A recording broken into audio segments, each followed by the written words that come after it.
खुशामदीद, इस्तकबाल आप सबका। गुड मॉर्निंग, सुबह बखैर। उम्मीद और दुआ कि सब बखैर वाफियत से होंगे। गुलिस्तान न्यूज़ का खास प्रोग्राम सलाम जेके आप देख रहे हैं, न सिर्फ गुलिस्तान टेलीविजन स्क्रीन पर बल्कि साथ साथ हमारे तमाम सोशल मीडिया प्लेटफॉर्म्स पर और जेके 24/7 न्यूज़ पर भी आप हमें बराह रास्त देख और सुन रहे हैं।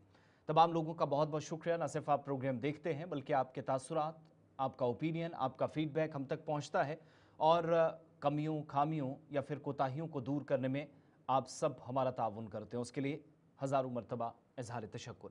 प्रोग्राम में आज भी मुख्तलिफ मौज़ूआत शामिल करेंगे। जम्मू कश्मीर की सियासत की बात होगी, जम्मू कश्मीर की इक़्तिसादियात की बात होगी। सरमा की तरफ जा रहे हैं, कुछ चैलेंजेस हुकूमत के सामने, कुछ को मुकम्मल करने की कोशिशें हुई।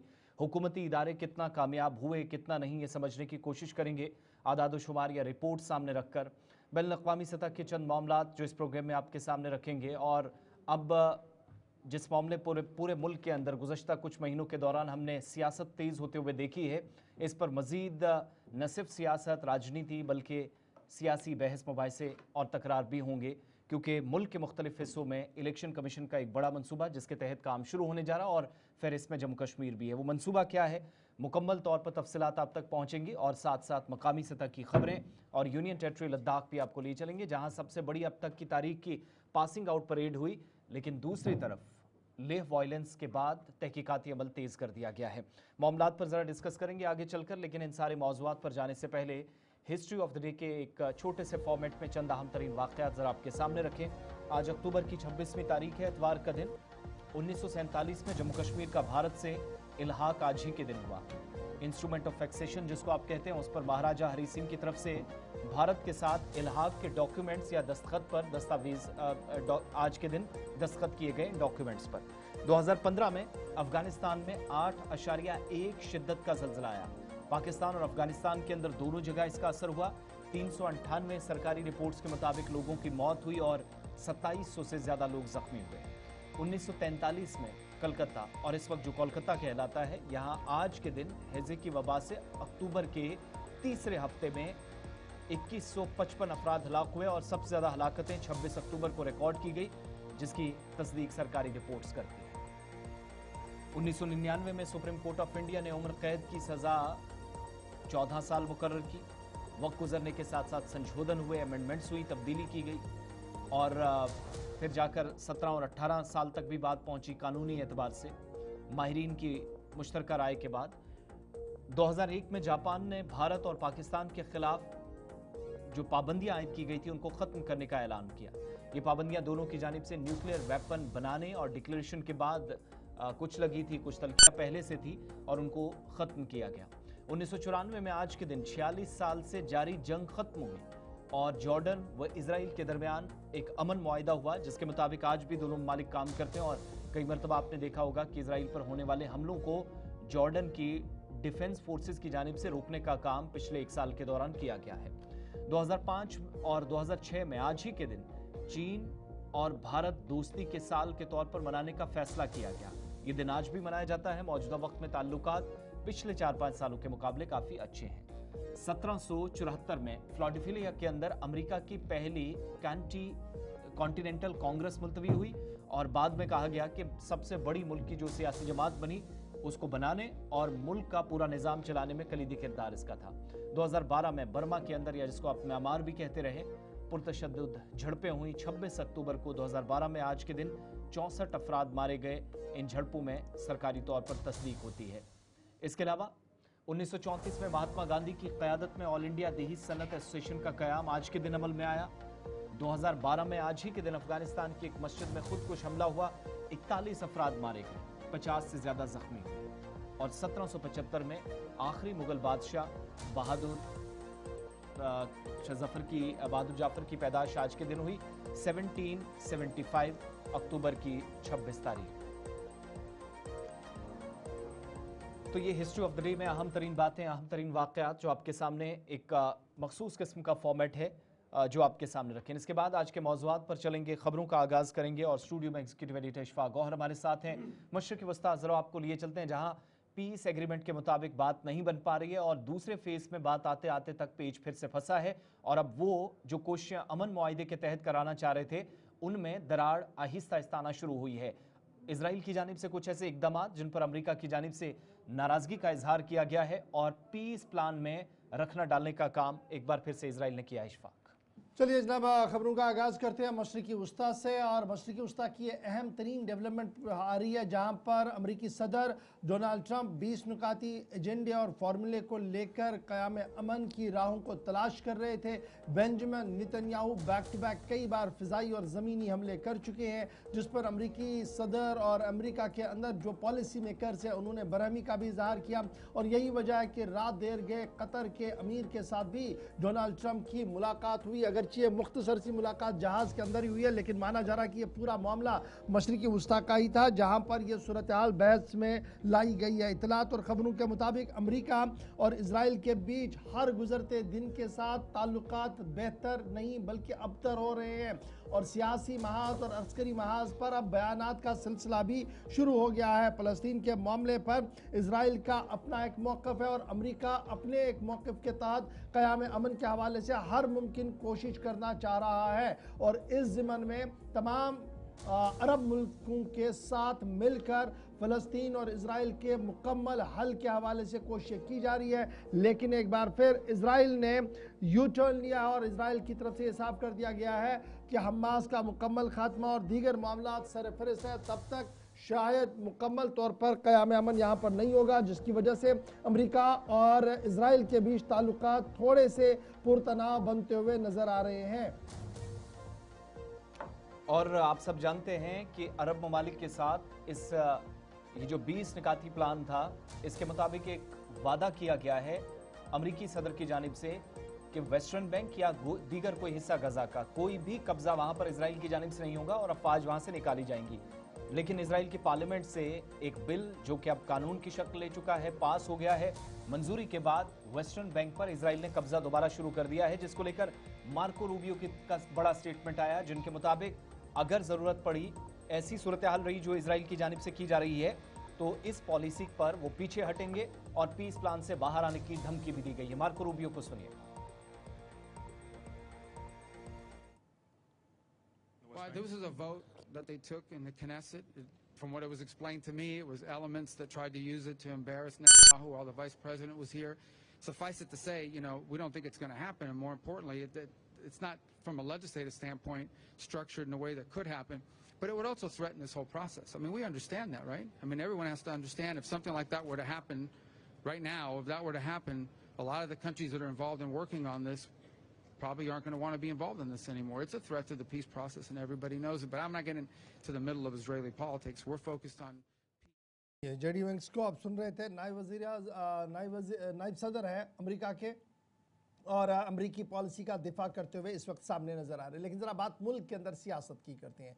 बिहार इलेक्शन से पहले आपको याद होगा कि SIR का एक नाम सामने आया और इलेक्शन कमीशन ने SIR बिहार के अंदर कराई। कई नामों का इंदराज हुआ और कई नामों को काटा गया, जिस पर सियासत अभी भी की जा रही है। हिज़्ब इख्तिलाफ मुसलसल सियासत इस पर कर रहा है और स्पेशली कांग्रेस की तरफ से बैक टू बैक कई प्रेस कॉन्फ्रेंस करते हुए इलेक्शन कमीशन के कामकाज पर ही सवाल उठाया गया। लेकिन इत्तलात और खबर यह है कि इलेक्शन कमीशन ऑफ इंडिया ने मुख्तलिफ रियासतों के चीफ इलेक्टोरल ऑफिसरों के साथ मुलाकात और मशावरत के बाद बड़ा फैसला ले लिया है और इस फैसले का इतलाक अगले हफ्ते से मुतवक्का है। इलेक्शन कमीशन पहला पड़ाव स्पेशल इंटेंसिव रिवीजन SIR का करने जा रहा है। पूरे मुल्क के अंदर SIR किया जाएगा, ताहम ये SIR मरहलावार तरीके से कराया जाएगा और अगले हफ्ते पहला पड़ाव फर्स्ट फेज की नोटिफिकेशन जारी हो सकती है।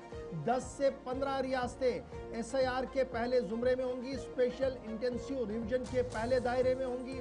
और जब ये पहला दायरा खींचा गया तो ये भी कहा गया कि यूनियन टेरिटरीज के अंदर भी ये कराया जाएगा। असम, तमिलनाडु, केरला, वेस्ट बंगाल, पौंडीचेरी के साथ साथ जम्मू कश्मीर के अंदर भी SIR का पहला रिवीजन हो सकता है, ताकि वोटर लिस्टों को मुकम्मल तौर पर साफ और शफाफ बनाया जा सके और जो गैर रियासती गैर वोटर्स इंदराज हो चुके हैं उन्हें बाहर का रास्ता दिखाया जा सके। कमीशन की तरफ से ये साफ किया जा रहा है जिन रियासतों के अंदर बल्दियाती इंतखाबात है बिगुल बज चुका है या पंचायती इंतखाबात होंगे वहां पर SIR बाद में कराया जाएगा। यानी जहां जहां पर ड्यू इलेक्शन है, नोटिफिकेशन जारी हुई है, उन रियासतों के अंदर फिलहाल SIR को नहीं कराया जाएगा जब तक इंतखाबी दंगल मुकम्मल नहीं होगा।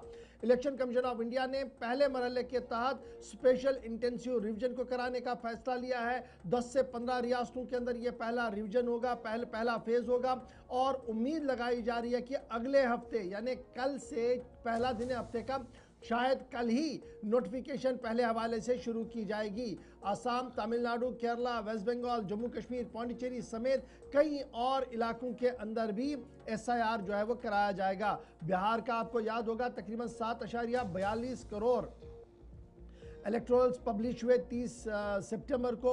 उसके बाद बिहार इलेक्शंस हुए जो मरहलावार तरीके से चल रहे हैं और इसी बीच आपको याद होगा कि हिज़्ब इख्तिलाफ राहुल गांधी ने back to back press conferences की।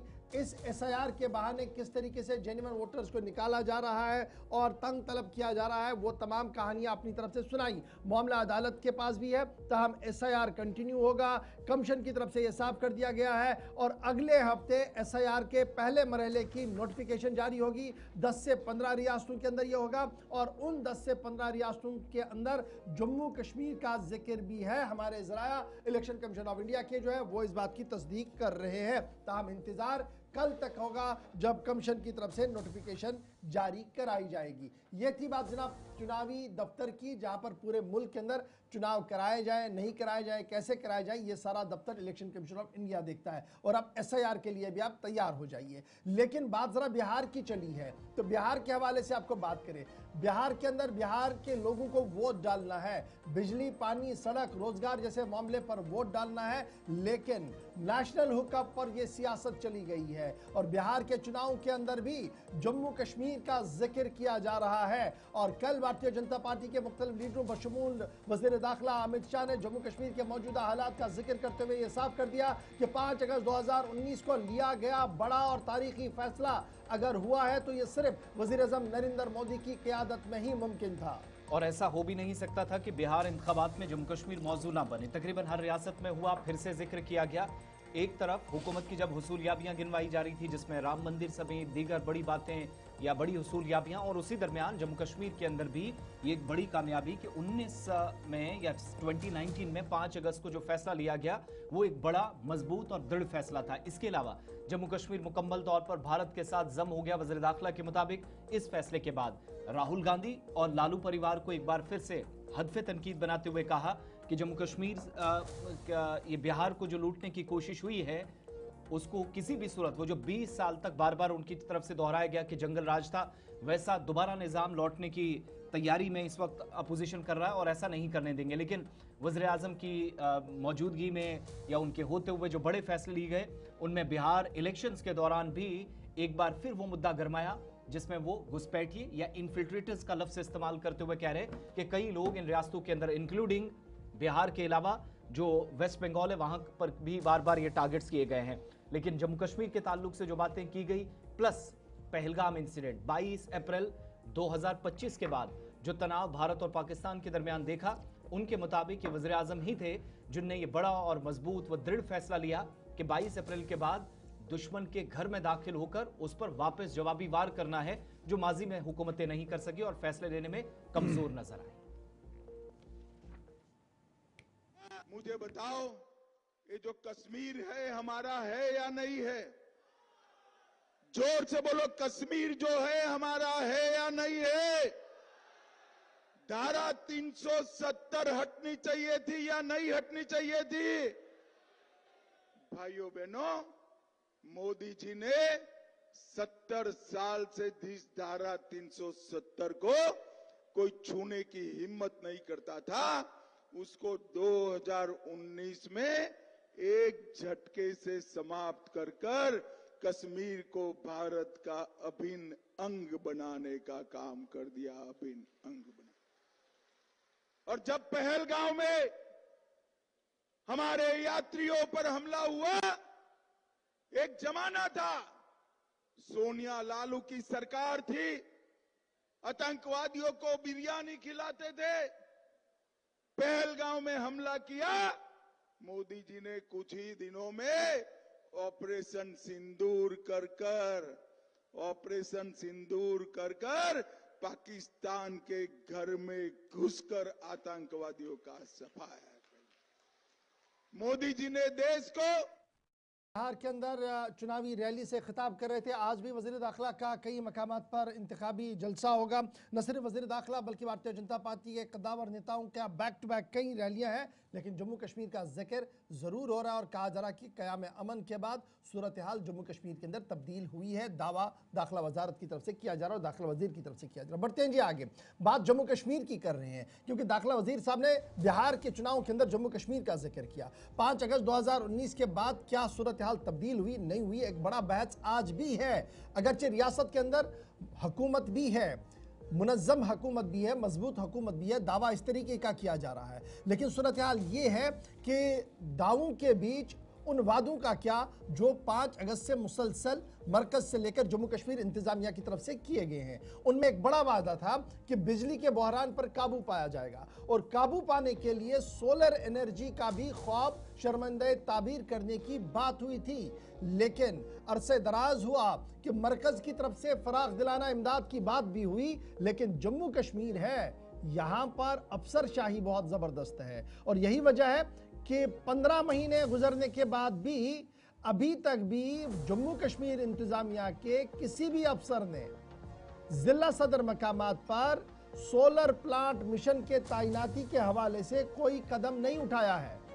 अब मैं 15 महीने का जब जिक्र कर रहा हूं तो याद रखिएगा ये वक्त है जब निर्मला सीतारमण साहिबा ने जम्मू कश्मीर के हवाले से एक बड़ा ऐलान ऐवान के अंदर किया और ऐलान ये था कि solar park mission Jammu Kashmir के अंदर शुरू किया जाएगा। बहरहाल 15 महीने का वक्त हुआ, किसी भी जिले के अंदर कोई भी लैंड आइडेंटिफाई नहीं हुई। पोटेंशियल है हमारे पास नहीं है तो माहिरीन का मानना है कि कठुआ, सांबा, जम्मू, उधमपुर, रियासी ऐसे इलाके हैं जहां पर अगर काम किया जाए तो सोलर पार्क मिशन पाए तकमील तक हो सकती है। डिले हुआ सोलर पार्क का, जिसकी वजह से जो इन्वेस्टमेंट थी, रेवेन्यू था, जॉब क्रिएशन थी और रिन्यूएबल गोल जो हमारा था कि अल्टरनेट एनर्जी हमारे पास होगी, वो पूरी होती हुई नजर नहीं आ रही है।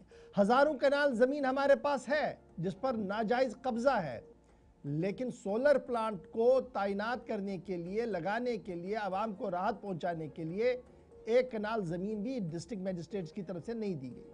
एक्सपर्ट्स मान रहे हैं कि यूटी गवर्नमेंट ने इंटर डिपार्टमेंटल टास्क फोर्स भी बनाया था ताकि लैंड क्लियरेंस हो, लेकिन 15 महीने का वक्त गुजरने के बाद भी जूं की तूं सूरत हाल है। और ये 15 महीने का वक्त कब हुआ? जब बजट का इजलास 2024-25 को हुआ, पार्लियामेंट के अंदर इजलास हुआ। 23 जुलाई सन 2024 को मरकजी वजीर खजाना निर्मला सीतारमण साहिबा ने ऐवान में ऐलान किया कि लैंड बैंक को आइडेंटिफाइड किया जाएगा, सोलर पार्क जम्मू कश्मीर के अंदर बनेगी और Jammu Kashmir energy development agency को बाज़ाब्ता तौर पर एडमिनिस्ट्रेशन की तरफ से कहा गया कि ताकि आप आगे बढ़ें। लेकिन सूरत हाल ये है कि इंतज़ामिया की सरद मोहरी हुई, लाल फीताशाही यानी अफसरशाही का अरूज हुआ और एक कनाल ज़मीन भी कहीं जगह पर, हज़ारों कनाल घास चराई और स्टेट लैंड जो है उसमें आइडेंटिफाई नहीं हुआ। माहिरीन की बात अपनी जगह, लेकिन बड़ा सवाल ये कि मरकज के ऐलान का रियासती इंतजामिया का इतलाक कब होगा। सीधे श्रीनगर चलेंगे, इमरान नाइक को हमारे साथ है। इमरान, बहुत शुक्रिया ज्वाइन करने के लिए। मुसलसल हम इन्वेस्टमेंट की बात कर रहे हैं, सरमायाकारी की बात कर रहे हैं, फिर क्या कुछ परेशानियां उस पर पिछले कई हफ्तों से गुफ्तगू कर रहे हैं, लेकिन आज जो गुफ्तगू है ये बड़ी दिलचस्प है क्योंकि यहाँ पर अनाउंसमेंट मरकजी वजारत खजाना की तरफ से किया गया, ऐवान के अंदर किया गया, वादा ऐवान से आया, इम्प्लीमेंटिंग अथॉरिटियाँ हमारी जम्मू कश्मीर की सरकार और जम्मू कश्मीर की इंतज़ामिया थी। यहाँ पर भी लाल फीताशाही, 15 महीने का वक्त गुजरा लेकिन अभी तक भी जो स्पीड अप काम होना चाहिए था वो कहीं पर नहीं है। और जिस शिद्दत की हमें जो शिद्दत हमें दिलाई जा रही थी कि ये जब होगा तो इससे क्या क्या फ़ायदे होंगे, वो आज भी हमारे हाथ में नहीं है और सिर्फ अखबार की कटिंग्स और मीटिंग्स का दौर, इसके अलावा क्या कुछ? देखिए, पहले हमें ये चीज़ अंडरस्टैंड करनी है कि ये मिशन क्या था। आपको याद होगा कि जब साल 2010 में भारत के उस वक्त के वज़ीर आज़म मनमोहन सिंह ने एक मिशन लॉन्च किया था, Jawaharlal Nehru solar national solar mission का नाम इसको दिया गया था। और इसका मकसद ये था कि पूरे मुल्क में जो सोलर एनर्जी है इसकी पोटेंशियल को हम बढ़ाएं, ताकि हम सिर्फ रिन्यूएबल एनर्जी पे इन्हिसार कर सके, ना सिर्फ कि जो हम देखते हैं कि हमारे पास बाकी जो एनर्जी है।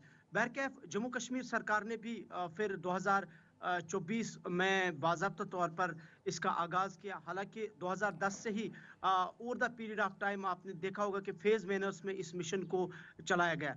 लेकिन जिस मिशन की इस वक्त हम बात करें कि जब 2024 में पार्लियामेंट के अंदर इस बात का ऐलान किया गया कि जम्मू कश्मीर में सोलर जो पार्क्स है, सोलर पार्क मिशन का आगाज़ होगा, और ये कहा गया कि जम्मू कश्मीर में इतनी कैपेसिटी है अपनी रिन्यूएबल एनर्जी यानी सोलर एनर्जी जनरेट करने के लिए। और इस सिलसिले में मरकज़ की तरफ से ऐलान किया गया वज़ारत ख़ज़ाना की जानिब से। और अलमिया है, बदकिस्मती है, 15 महीने से ज़्यादा वक्त हो चुका है और हमारी सरकार अभी तक ज़मीन आइडेंटिफाई नहीं कर पाई है, लैंड आइडेंटिफाई नहीं कर पाई है। ऑल दो कि जब उस वक्त ये ऐलान किया गया तो हुकूमत की जानिब से डिस्ट्रिक्ट लेवल पे ये टास्क दिया गया डिस्ट्रिक्ट एडमिनिस्ट्रेशंस को कि वो अपने अपने अजला में ये देखे कि कहाँ पे घास चराई है, कहाँ पे स्टेट लैंड है और कहाँ पे फीजिबल लैंड है। और ख़ासकर जम्मू के अंदर तकरीबन 5 ऐसे अजला हैं, डिस्ट्रिक्ट्स हैं, जिनको सरकार ने पहली प्रायोरिटी दी थी, जैसे सांबा है, कठवा है, उधमपुर है या बाकी डिस्ट्रिक्ट्स हैं। ये ऐसे डिस्ट्रिक्ट्स थे जम्मू कश्मीर के जहाँ पे ये कहा गया कि यहाँ ज़मीन ऐसी है जो सोलर प्लांट के लिए फिजिबल है।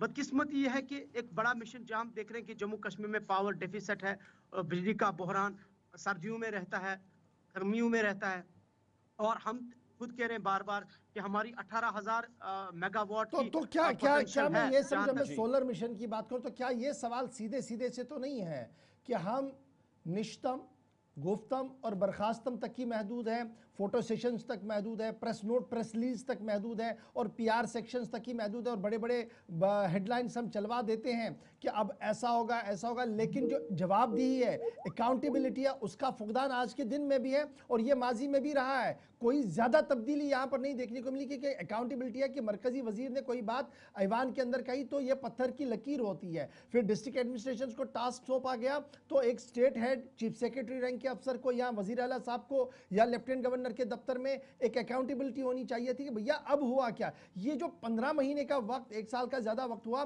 दूसरे बजट की, बल्कि तीसरे बजट की तैयारियां हो रही है, तो ये साफ तो दिखा रहा है कि अकाउंटेबिलिटी का फुकदान है और मनमर्जियां हैं पावर कॉरिडोर में, जिसको चाहे होना है, जिसको ना चाहे नहीं होना, और कोई पूछने वाला नहीं है आज के दिन में भी जम्मू कश्मीर के अंदर। देखिए, इससे बड़ा अलमिया और क्या हो सकता है हमारी सरकार का। जब आप सेंट्रल लेवल पे मरकजी सरकार की तरफ से इतना बड़ा मिशन आपको दिया गया है, इतनी बड़ी अनाउंसमेंट आपको की गई है और ये कहा जा रहा है कि यहाँ इन्वेस्टर्स आएंगे, इन्वेस्ट वो करेंगे, पैसा उनका होगा, आप हमें ज़मीन दीजिए, आप ज़मीन आइडेंटिफाई कीजिए, पैसा सरकार, मरकजी सरकार का होगा, फंड्स मरकजी सरकार के होंगे, प्राइवेट पार्टनर्स आएंगे, वो यहाँ पे प्राइवेट प्लेयर्स इन्वेस्ट करेंगे, बिजली की जो खपत है वो हमारी बढ़ जाएगी, फ़ायदा हमारा होगा। लेकिन इस सरकार के लिए अब सवालात भी कम पड़े हैं और इस पे तजिया भी क्या करें। ये हमारे लिए एक बहुत बड़ी बदकिस्मती है कि हुकूमत बनी है लेकिन इसके बावजूद भी ना कहीं अकाउंटेबिलिटी नज़र आ रही है, ना कहीं ट्रांसपेरेंसी नज़र नहीं आ रही है। और ये भी बड़ा अलमिया है कि अभी हमारे जो काबीना वुज़रा है या हमारे वज़ीर आला साहब है जो खुद पावर के मिनिस्टर हैं यहाँ पे, या हमारे डिप्टी सीएम है जो तकरीबन 3 डिपार्टमेंट्स का पोर्टफोलियो उनके पास है। आप देखिए इन डिपार्टमेंट्स की जितनी 2019 के बाद पॉलिसीज़ लाई गई और बड़ी पॉलिसीज़ का ऐलान किया गया, शायद अभी तक या तो इनको ब्रीफ नहीं किया गया है एडमिनिस्ट्रेटिव ऑफिसर्स की तरफ से, या अगर इनको ब्रीफ किया भी गया है तो शायद इतना इनके लिए ये माने नहीं रखता है जितना हमारी मौजूदा सरकार के लिए पॉलिटिकल स्टेटमेंट्स माने रखते हैं। मैंने कल भी कहा बहुत था शुक्रिया जी हमारे साथ इमरान ज्वाइन करने के लिए। फिलहाल बड़ा सवाल ये है कि एक मिशन था solar power mission, Jammu Kashmir के अंदर इसको देना था और वजीर ख़जाना साहिबा ने 2024-25 का बजट जब पार्लियामेंट के अंदर पेश किया गया था 23 जुलाई सन 2024 को, तो इस बात का ऐलान किया गया था। टास्क फोर्स बनाया गया और स्टेट के अंदर यह फैसला लिया गया कि डिस्ट्रिक्ट एडमिनिस्ट्रेशन लेवल्स पर कि प्रपोजल आप सूटेबल लैंड का प्रोसेस करें। लेकिन जनाब वाला 15 महीने से ज़्यादा वक्त हो गया, अभी तक इस पूरे मामले पर कोई भी ज़्यादा पेशरफ्त नहीं है। तो सवाल पैदा होता है कि अनाउंसमेंट्स तो की जाती है और बजट एलोकेशंस को दिखाया भी जाता है, लेकिन इंप्लीमेंटिंग अथॉरिटियां कहां पर, एक बड़ा सवाल है। और कब इस तरीके का पावर प्लांट हमारे पास होगा, एक बड़ा सवाल आज भी है। चलते हैं जी और भी पूछा जा रहा है इशफाक, क्योंकि हर महीने रिपोर्ट्स तलब की जाती हैं, जायजा इजलास होते हैं, खुद चीफ सेक्रेटरी, वुज़रा, council of minister, chief minister मौजूद होते हैं, ब्रीफिंग क्या दी जाती है मुतल्लिका अफसरान की? वो तो वजीर साहब जानेंगे जी ब्रीफिंग क्या दी जाती है। हमारे पास जो खबर थी हमने बता दी। मेरी नज़र में बस ये है कि गुफ्तम, निशस्तम और बर्खास्तम, आपने बुलाया, सब लोग आए, मीटिंग हुई, अगली मीटिंग की तारीख हुई, फोटो सेशन हुआ, अखबारों में खबर आई, बस इतना है। अगर आउटपुट होता तो एक साल के अंदर बड़ी चीज़ें तब्दील होनी थी, वो अभी तक भी नहीं हुई है। सरकार पर सीधे सीधे से सवाल है जी, एडमिनिस्ट्रेटिव पार्ट पर सवाल है। अब यहाँ पर ये नहीं कहा जाएगा सरकार की तरफ से जनाब हमारे तो IAS अफसर सुनते नहीं है, KAS अफसर सुनते नहीं है, ये कहीं और से इशारा लेते हैं। सवाल उमर साहब ने खुद क्लियर कर दिया कि अफसर हमारी बात सुनते हैं तभी जाकर काम होता है। तो यहाँ पर काम क्यों नहीं हुआ, ये तो बड़ा सवाल है। और फिर ये मरकज़ का मामला था, यहाँ पर लेफ्टिनेंट गवर्नर साहब भी बाइख्तियार है, वो कुछ कर सकते थे। चलिए जनाब आगे बढ़ते हैं, ज़रा आपको एक और मुश्किल से बाखबर कराते हैं, खबर से नहीं मुश्किल से बाखबर कराते हैं। अगर आपने सफ़र करना है अब एयर यानी बाई एयर आपने सफ़र करना है, श्रीनगर से दिल्ली जाना है, श्रीनगर से जम्मू जाना है, दिल्ली से श्रीनगर आना है, तो ज़रा होशियार हो जाइए, क्योंकि फ़िज़ाई कंपनियों ने एक नया शगुफा छोड़ दिया है और आज से गालिबन उसका इतलाक भी हो गया है। और ये शगुफा ये है कि अब एयर कनेक्टिविटी को कम किया जाएगा। ये हमारी समझ से बाहर है। स्टेट टूरिज्म प्रमोशन कर रही है और एयर कंपनियां कह रही है कि जनाब अब हम परवाज़ों में कमी करेंगे, क्योंकि लोग जाना नहीं चाहते हैं जी जम्मू कश्मीर, इसलिए जम्मू कश्मीर के लिए जो फ़िज़ाई कंपनियां हैं उनको कम कर दिया जाएगा। जम्मू कश्मीर रेजिडेंट्स के लिए आने वाले विंटर्स के लिए बाई एयर सफ़र करना एक बहुत बड़ा मुश्किल होगा। एयर कनेक्टिविटी को शेक कर दिया गया है, रिशेड्यूल कर दिया गया है और प्लान जो है वो तरतीब दे दिया गया है। अय्याम सर्दी के दौरान अब गालिबन 40 के करीब परवाज़ें आया जाया करेंगी, 40 पर डे होगा अप्रॉक्सीमेटली, जबकि यही बात लास्ट ईयर में 50 to 60 थी, यानी 50 से 60 परवाज़ें आया जाया करती थी, इसको आपने 40 तक महदूद कर दिया।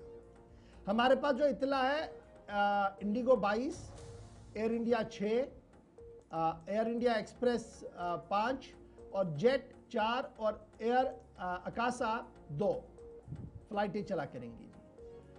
Flight mainly Delhi Srinagar route पर चला करेंगी। ये international flight Dubai already disconnect कर दी गई है, लेकिन हज वाली परवाजें जी चलेंगी, इस बात का एश्योर कर दिया गया है।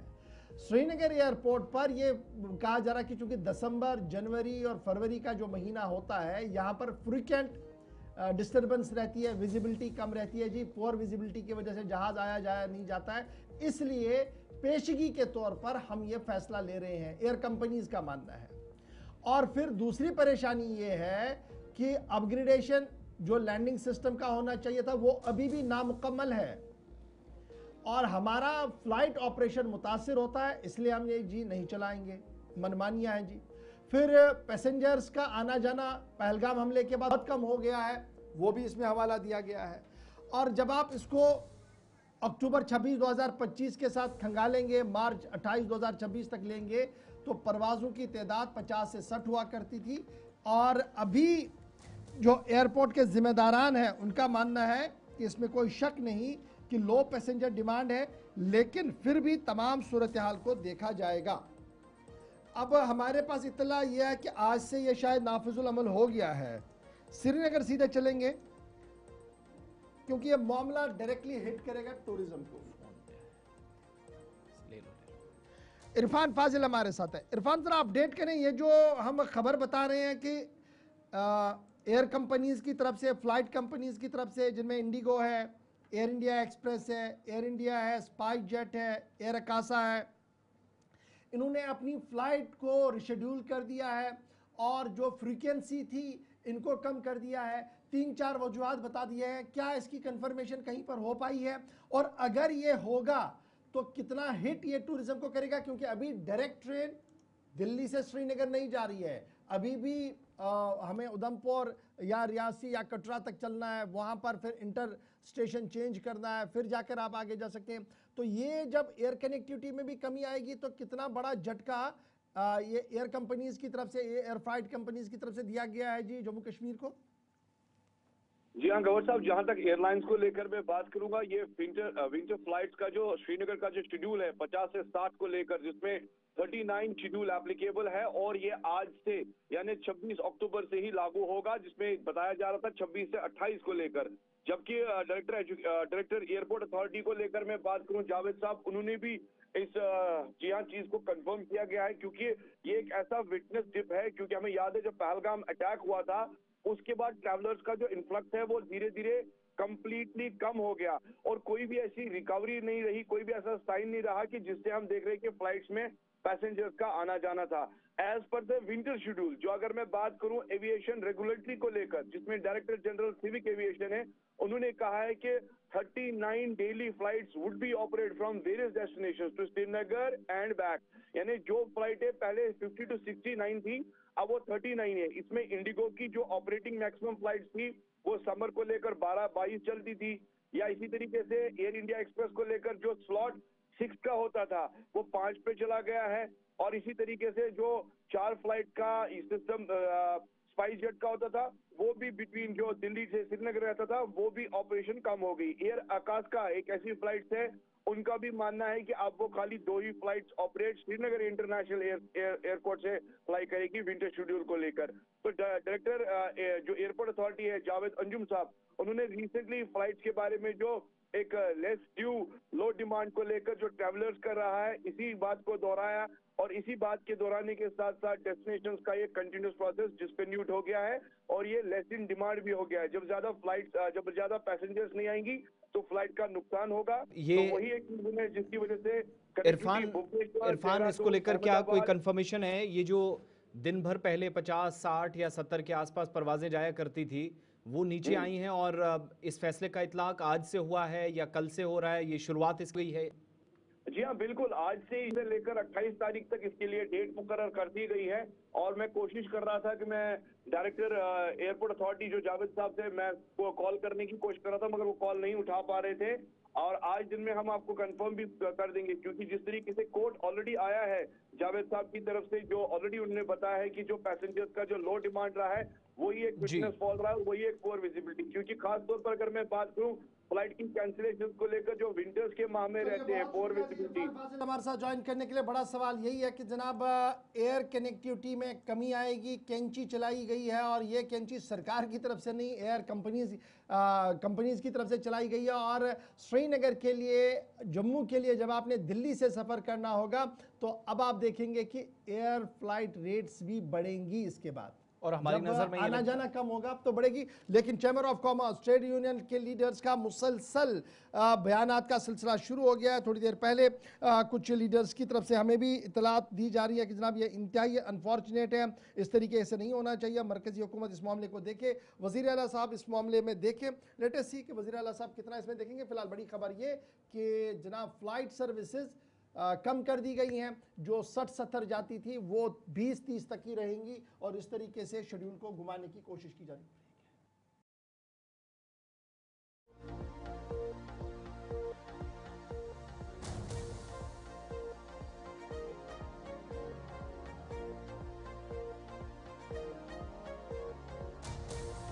छोटे से ब्रेक के लिए, ब्रेक के उस पार आएंगे तो आपको बताएंगे कि सियासी महाज पर क्या कुछ चल रहा है, क्योंकि महाज इसलिए गर्म है, बयानात आए हैं, और बयानात किसी छोटे आदमी या छोटे लीडर का नहीं है, बयान उसने दिया है जिसको लेकर कल तक माना जा रहा कि ये हमारा स्टार कैंपेनर है, और उसके बाद नेशनल कॉन्फ्रेंस की नींद उड़ी है। मामला है क्या, बताएंगे आपको छोटे से ब्रेक के बाद। मामला इतना ही नहीं, बल्कि जेल से जब ट्वीट हो तो इस पर भी सवाल उठ रहे हैं। अब किसने ट्वीट किया, किसने सवाल उठाया, डिटेल के साथ छोटे से ब्रेक के फौरन बाद।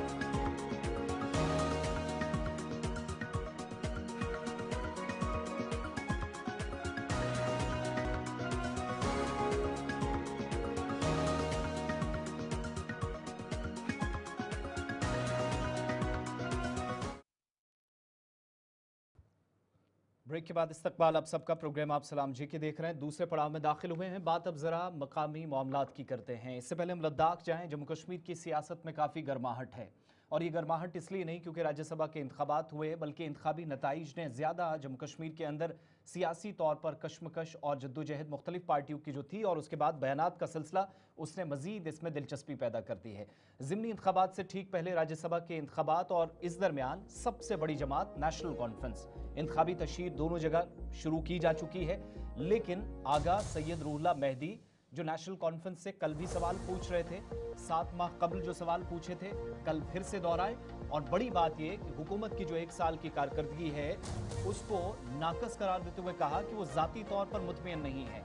और कुछ बड़े सवाल पूछे गए राज्यसभा के रिजल्ट आते ही, क्योंकि आप सबको याद होगा कल गुलिस्तान न्यूज पर हमने आपको बताया था वज़ीर आला उमर अब्दुल्ला से सवाल पूछा गया राज्यसभा इंतखाबात पर, चौथी सीट को लेकर वोट 4 वोट जो एक्स्ट्रा बीजेपी के फेवर में गए वो किसने किए। तो जवाब मिला कि हम नाम जानते हैं लेकिन नाम लेना मुनासिब नहीं समझते। ये उमर अब्दुल्ला साहब की लाइन थी।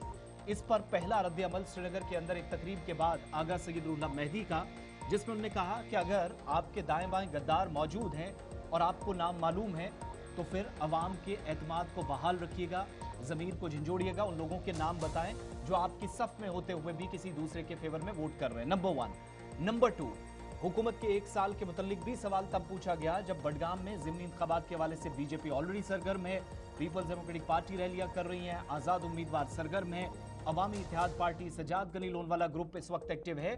तो उसी दरमियान बडगाम ज़िमनी इंतखाबात में पहली मरतबा खुलकर, अब तो हम सोशल मीडिया पर पोस्ट ज़्यादा देख रहे थे आगा सैयद रूहुल्लाह मेहदी के, कल उन्होंने खुद गुलिस्तान न्यूज़ और बाकी इदारों के साथ बात करते हुए पहली बार तस्दीक की कि क्या बेसिकली क्या बुनियाद है, कौन सा ग्राउंड है जिसकी बुनियाद पर वो पिछली बार इंतखाबी तशहीर का हिस्सा बने थे, लेकिन इस बार किसी भी तरीके से जाती तौर पर दूर, लेकिन अपनी एक तस्वीर भी अगर इंतखाबी तशहीर में इस्तेमाल की जाती है तो वो गवारा नहीं करते। और अच्छा, जो ये बड़ा इंपॉर्टेंट है। उमर अब्दुल्ला का बयान कल आया था तब जब बाग दाऊद का इफ्तिताह हुआ था और वहाँ पर उन्होंने ज़रा ब्लाक के नुमाइंदों से गुफ्तगू की थी, जिस दौरान उमर अब्दुल्ला ने यह कहा था कि उन्हें मालूम है जी किन अफराद ने क्रॉस किया और किस तरीके से भारतीय जनता पार्टी के साथ वो रहे, हमारी मीटिंग्स में रहे, हमारे साथ खाना खाया, लेकिन वोट करते हुए वो वहाँ चले गए।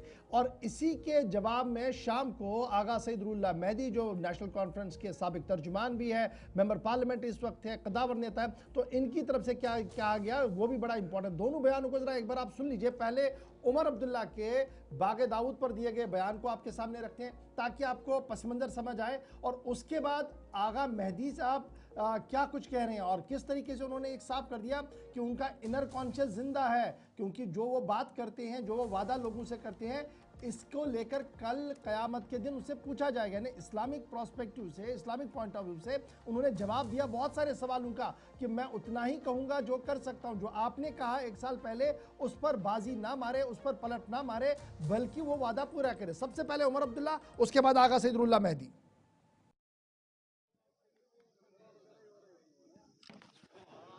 3-1 से किसी को शिकायत होनी नहीं चाहिए। 4-0 की हमने मुकम्मल कोशिश की, लेकिन जैसे मैंने कहा अपने ट्विटर के पोस्ट पे कहा, आखिरी मरहले पे कुछ जगहों से हमें धोखा पड़ा। जिन लोगों ने धोखा दिया उनके नाम तो अब लगभग हर कोई जानता है, मैं यहाँ जरूरी समझता नहीं हूँ उस चीज को दोहराना। मैं इस इंफॉर्मेशन में बिल्कुल प्रेवी नहीं हूँ कि किसने वोट डाला है, किसने क्रॉस वोटिंग की है। अब आज के बयान से पता चला है कि चीफ मिनिस्टर ने जो कहा कि उन्हें शायद पता है मगर वो नाम बताना नहीं चाहते, तो उससे एक बात तो साबित हुई कि उन्हें ये बात पता है कि उन्होंने क्रॉस वोटिंग की है। अब ये कोई ज़ाती दुकान नहीं चल रही है कि यहाँ पे आप एक दूसरे का नाम ना बताएं, ये पब्लिक प्रॉपर्टी है। आपका लोगों के साथ एतमाद लोगों के वोट की बुनियाद पे जुड़ा होता है।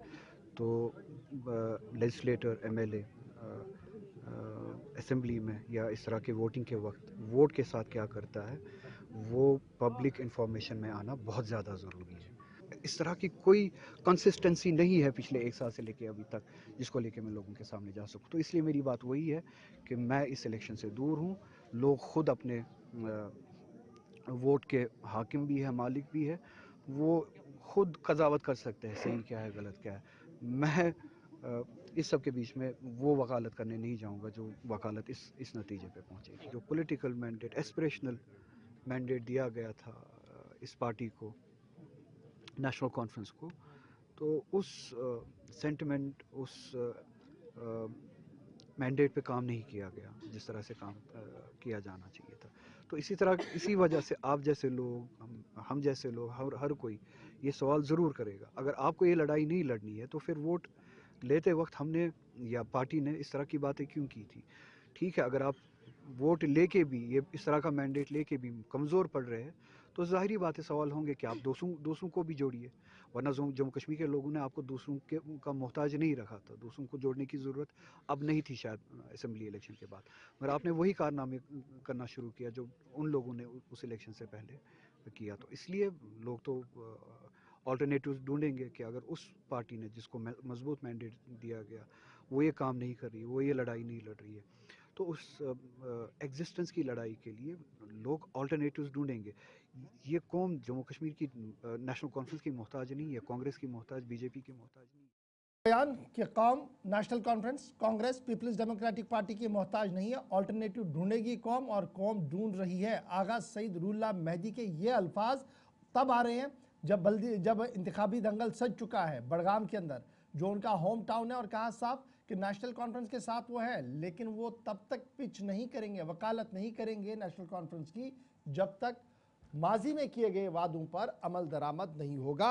और ये कोई पब्लिक प्राइवेट प्रॉपर्टी नहीं है, आप किसी का नाम नहीं बताएंगे, ये पब्लिक मैंडेट है। अब आपको पता होना चाहिए कि किन लोगों ने क्रॉस किया। रूहुल्लाह मेहदी पलटवार करते हुए नजर आए। लेकिन इस बीच खबर तो ये भी थी कि नेशनल कॉन्फ्रेंस के और बीजेपी के राब्ते हुए, क्योंकि इसका इंकिशाफ सज्जाद गनी लोन साहब ने किया बार बार, और कल इस बात की अक्कासी डॉक्टर फारूक अब्दुल्ला साहब ने भी अपनी बात में की। कहा कि राब्ता तो हुआ था, डील की बात भी हुई थी, लेकिन हम सीसा पिलाई हुई दीवार है, यानी नेशनल कॉन्फ्रेंस ने डील को ठुकरा दिया। डॉक्टर फारूक अब्दुल्ला के इस बयान के बाद वो जो सज्जाद गनी लोन कह रहे थे, सियासी मुबस्सरीन के मुताबिक इसका मतलब चाहे कहीं पर भी हुआ, दफ्तरों के जरिए हुआ, दिल्ली और श्रीनगर के दरमियान कोई मुलाकात भी अगर नहीं हुई, किसी ना किसी तरीके से राब्ते का कोई जरिया बना। और डॉक्टर फारूक अब्दुल्ला के मुताबिक जो एग्जैक्टली उनके अल्फाज है, ये हमारे पास आए थे, हमारे पास बीजेपी आई थी जो कह रही थी आप चुनाव न लड़े। अब उनने ये जिक्र तो नहीं किया 2 सीटों की बात हुई है कि, लेकिन ये जरूर कहा कि इंतखाबी मैदान से पीछे हटने के लिए उनको कहा गया, मगर उसके बावजूद उन्होंने फैसला लिया। और इसलिए वो जो इल्जाम है कि उन्होंने 6-7 एमएलए बल्कि गिफ्ट कर दिए भारतीय जनता पार्टी को, ये इल्जामात बेबुनियाद है। डॉक्टर फारूक अब्दुल्ला नुआई सुबह श्रीनगर में पार्टी लीडरान से, और जो लीडरान जीत कर आए उन्हें दरअसल हौसला अफजाई के लिए प्रोग्राम रखा गया था, यहाँ खिताब कर रहे थे और मीडिया से बात भी की। देखिए, अल्लाह ताला ने कि आपके सामने 3 हमारे एमपीज़ हैं राज्यसभा में, उनको अल्लाह ताला ने कामयाबी बख्शी, और हमारी पार्टी के सारे एमएलए जब जुट रहे हैं, एक को भी नहीं तोड़ सकते थे। अखबार लिखता था इनमें जगजती नहीं है, ये है वो है, और आपने देख लिया।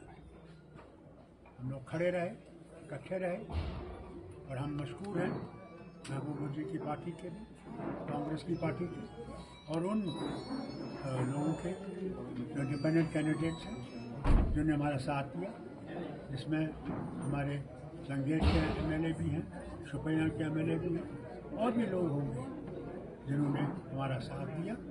इसमें हमारे ये तीनों जीत के आए हैं।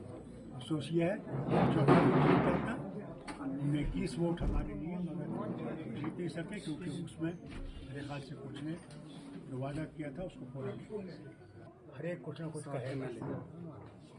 अगर हमने गिफ्ट किए होते फिर हमारे चौथे आदमी में 21 कैसे आते? हमने कोई गिफ्ट नहीं किया। हमारे पास आए थे इलेक्शन मत लड़िए, हमें दे दीजिए, अब आप 3 ले लीजिए। हमने कहा नहीं, हम लोग मैदान में आए और मैदान में आके इसका फैसला सुनिए। इल्ज़ामात हर वक्त रहेंगे। हमारे रसूल करीम सल्लल्लाहु अलैहि वसल्लम के ऊपर भी इल्ज़ामात लगते थे, और पैगंबर थे अल्लाह। हम तो कुछ भी नहीं, खाक हैं। अब सुन रहे थे नेशनल कॉन्फ्रेंस, का मानना है कि पीपल्स डेमोक्रेटिक पार्टी, कांग्रेस और आज़ाद उम्मीदवारों ने मिलकर वोट किया तभी हम जीत पाए। लेकिन ये 4 वोट कौन थे जो चले गए, ये भी एक बड़ा सवाल है। और फिर इमरान नबी डार साहब ने खुलेआम जो बात कही थी वो डॉक्टर फारूक अब्दुल्ला साहब के बयान के मुतरादिफ नजर आ रही है। लेकिन ये गिफ्ट वाली सीट और गिफ्ट वाली बात और नेशनल कॉन्फ्रेंस और बीजेपी के बीच रिश्ता होना, क्या ये सही है नहीं है, इस पर फारूक साहब ने कहा कि ज़रूर हमारे साथ रब्ता किया गया था लेकिन हम नहीं माने। तो बातें तो बहुत है और ये बातें आगे कहाँ की ओर जाएंगी, सियासत कौन सा रुख इख्तियार करेगी, उसके लिए हमें इंतजार करना होगा। क्योंकि आगा रुल्ला मेहदी कह चुके हैं कि मुतबादिल की तलाश हो रही है। फारूक साहब कह रहे हैं कि सब एक साथ हैं, लेकिन 4 वोट कहां से बाहर आए, बड़ा सवाल है। और क्या मुतबादिल की तलाश के हवाले से कुछ और चीजें आने वाले दिनों में मिलेंगी, एक ऐसा सवाल जम्मू कश्मीर की सियासत के अंदर आ चुका है जिसको लेकर हर एक अपनी पेशन गोई कर रहा है। हम कोई पेशन गोई नहीं करेंगे, हम सिर्फ इंतजार करेंगे खबर का, क्योंकि हम खबर आपके सामने रख रहे हैं और तज्जिया करते हैं। फिलहाल बात जरा एक और है बीजेपी की भी। बीजेपी का मानना है कि वज़ीर आज़म साहब का विजन, दाखिला वजीर साहब की एग्जीक्यूशन और तरुण चुग और लीडर ऑफ अपोजिशन की फील्डिंग ने तीसरी सीट में जीत दिला दी। लेकिन साथ ये भी कहा कि मॉरल ग्राउंड्स पर हुकूमत गिर चुकी है, हुकूमत का एतमाद खत्म हो गया है, क्योंकि जो वादे 1 साल कबल किए गए थे वो पूरे नहीं हुए हैं। भारतीय जनता पार्टी के कौमी जनरल सेक्रेटरी ने बैक टू बैक कई बार नेशनल कॉन्फ्रेंस हुकूमत और उमर अब्दुल्ला पर किए हैं। उनकी जानिब से बड़ा दावा ये कि अब तो बाकी तमाम दूर जो आप अवाम के एतमाद की बात कर रहे हैं, बल्कि उनके अपने वुज़रा, अपने जो MLAs हैं, अपनी जो क़यादत है वो भी उनसे एतमाद खोती चली जा रही है। और तरुण चुग जो कि सेंट्रल कश्मीर में इन दिनों काफ़ी एक्टिवेट नजर आ रहे हैं, अगरचे नगरोटा के अंदर भी दिलचस्प मुकाबला होने की तवक्को की जा रही है मुबस्सरीन के मुताबिक, लेकिन बडगाम निशिस्त पर भी जहां पर आगा सैयद मोहसिन नेशनल कॉन्फ्रेंस के खिलाफ चुनाव लड़ रहे हैं, पीपल्स डेमोक्रेटिक पार्टी के और आज़ाद उम्मीदवारों के खिलाफ बीजेपी की तरफ से है। तरुण चुग के मुताबिक हुकूमत ने 1 साल पहले जो कुछ कहा था उसमें 20% हिस्सा गुजर जाने के बावजूद भी, यानी 1 साल गुजर गया, कोई ज्यादा काम नहीं हुआ। ज़िमनी इंतखाबात पर यह दावा किया जा रहा है कि एक नहीं बल्कि दोनों नशिस्तों पर कामयाब होंगे, ठीक वैसे जैसे राज्यसभा से पहले हम देख रहे थे बात की जा रही थी। और उमर अब्दुल्ला की हुकूमत न सिर्फ वादे निभाने में तरुण चुग के मुताबिक नाकाम साबित हुई, बल्कि जो अपने वुज़रा हैं और जो मुख्तलिफ बयानात आ रहे हैं उसमें खुलकर इख्तलाफात जाहिर हो रहे हैं। और जो इत्तेहादी नेशनल कॉन्फ्रेंस के हैं जिसमें कांग्रेस है, पीपल्स डेमोक्रेटिक पार्टी है और यहां तक कि आगा सैयद रुल्ला मेहदी की जो नाराजगी है उससे भी बीजेपी फायदा शायद उठाना चाह रही है, क्योंकि बार बार उनका नाम भी बीजेपी लीडरान ले रहे हैं। तरुण चुग सेंट्रल कश्मीर में इस वक्त हम देख रहे हैं काफी दिनों से एक्टिवेशन मोड में नजर आ रहे हैं, जनसभाएं कर रहे हैं, रैलियां हो रही हैं और यहां पर बैक टू बैक उनकी जानिब से बयानात भी आ रहे हैं और काउंटर बयानात का सिलसिला भी जारी है। इसी दौरान उनने निशाने पे लिया उमर अब्दुल्ला या उनकी हुकूमत।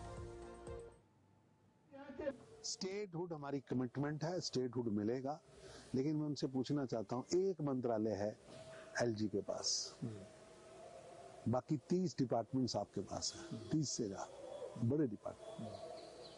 आपको किसी ने रोका है आप PWD में फैसला लेने से, जल जीवन मिशन में, घर घर पानी पहुंचाने में, हेल्थ में किसी ने रोका है? क्यों नहीं आप डिस्पेंसरीज, डॉक्टर्स, मेडिकल, एजुकेशन, पर्यावरण, किसी में भी आपकी रुचि नहीं? असल में सरकार थकी हुई सरकार है, नुसिखिया सरकार है, नालायक सरकार है। मुख्यमंत्री साहब अपनी ही उधेड़-बुन में बिजी हैं। अब आपके से आपकी पार्टी नहीं सिमट रही, आपके गठबंधन के सहयोगी नहीं आपसे इकट्ठे चल पा रहे। जम्मू कश्मीर तो बहुत दूर है कि कारा साहब का जो बयान है वो आईना दिखा रहा है। वोट मिलना है, पॉलिटिक्स नहीं है। उनके शब्द बता रहे हैं कि आपकी सरकार कितनी नालायक, निकम्मी है। तरुण चुग के मकामी media agency Kashmir news service के साथ इंटरव्यू कर रहे थे, जिस दौरान उन्होंने इन ख्यालात का इजहार किया। बढ़ते हैं जी आगे, बात जरा नेशनल कॉन्फ्रेंस हुकूमत की करते हैं, जिन्होंने 1 साल मुद्दत मुकम्मल कर ली है, दूसरे साल में वो चले गए हैं, असम्बली का इजलास चल रहा है, जम्मू आने की तैयारी में पूरा दरबार सज रहा है। लेकिन इस बीच खबर ये है कि उमर अब्दुल्ला वाली हुकूमत के अंदर एक्सपेंशन ऑफ कैबिनेट होगा, यानी काबीना वुज़रा में रद्दबदल या काबीना में तोसी हो सकती है। ज़राया ये बता रहे हैं कि नेशनल कॉन्फ्रेंस तैयारी कर रही है कि काबीना में तोसी की जाए ये जो 2 या 3 वुज़रा की जगह अभी खाली है इन्हें पूरा किया जाए और इस ज़िम्मन में उमर अब्दुल्ला की तरफ से कंसल्टेशन प्रोसेस बहुत जल्द शुरू किया जाएगा।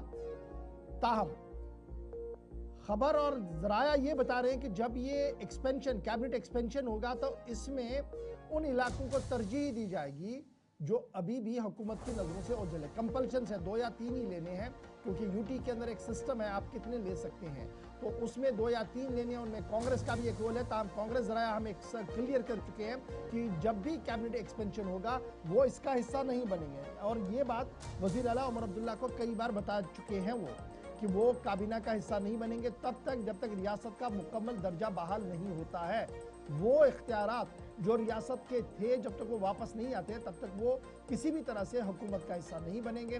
तो कांग्रेस की तरफ से जो 1 या 2 सीटें उन्हें मिलनी थी वो भी वापस आ रही हैं। तो कुल मिलाकर 2 या 3 एमएलएज का नाम गर्दिश में है जिन्हें नई काबीना में जगह मिल सकती है। न सिर्फ इतना बल्कि हुकूमती इदारे इस बात की भी तस्दीक कर रहे हैं कि उमर अब्दुल्ला वाली हुकूमत कुछ वाइस चेयरमैन की तैनाती भी करेगी, वाइस चेयरमैनों की तैनाती भी होगी मुख्तलिफ इदारों की, जिनमें खादी विलेज इंडस्ट्रियल बोर्ड है, जम्मू कश्मीर इंडस्ट्रियल बोर्ड है और दीगर इदारे हैं जहां पर अभी सीधे या तो वजीर आला साहब की जेर ताबिया वो है या वुज़रा के जेर ताबिया कर दिए गए हैं। वहां पर वाइस चेयरमैनों की तैनाती भी हो सकती है। इस ज़िम्मन में भी इक़दाम जो है वो किए जा रहे हैं।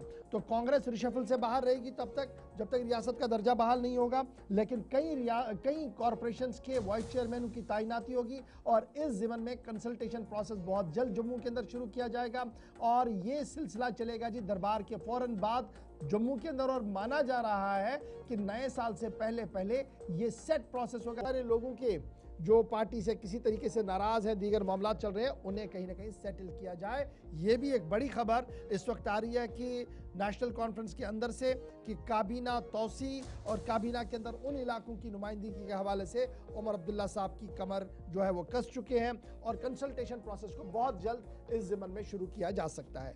चलिए जनाब बढ़ते हैं जी आगे। बात अब जरा एक कंट्रोवर्सी की करते हैं। अब ये वाकई तौर पर कंट्रोवर्सी है नहीं है ये तो दूसरा सवाल है, लेकिन मुबस्सिरीन और सियासी माहिरीन का मानना है कि अब ये कंट्रोवर्सी बन सकती है और मामला है ट्विटर का, एक्स पर दिए गए बयान का। और बयान दिया गया है आम आदमी पार्टी के रियासती सदर महराज मलिक जो मेंबर असेंबली भी है, इन दिनों जेल के अंदर है और जेल से उनके बैक टू बैक कई बयान ट्विटर पर आए हैं।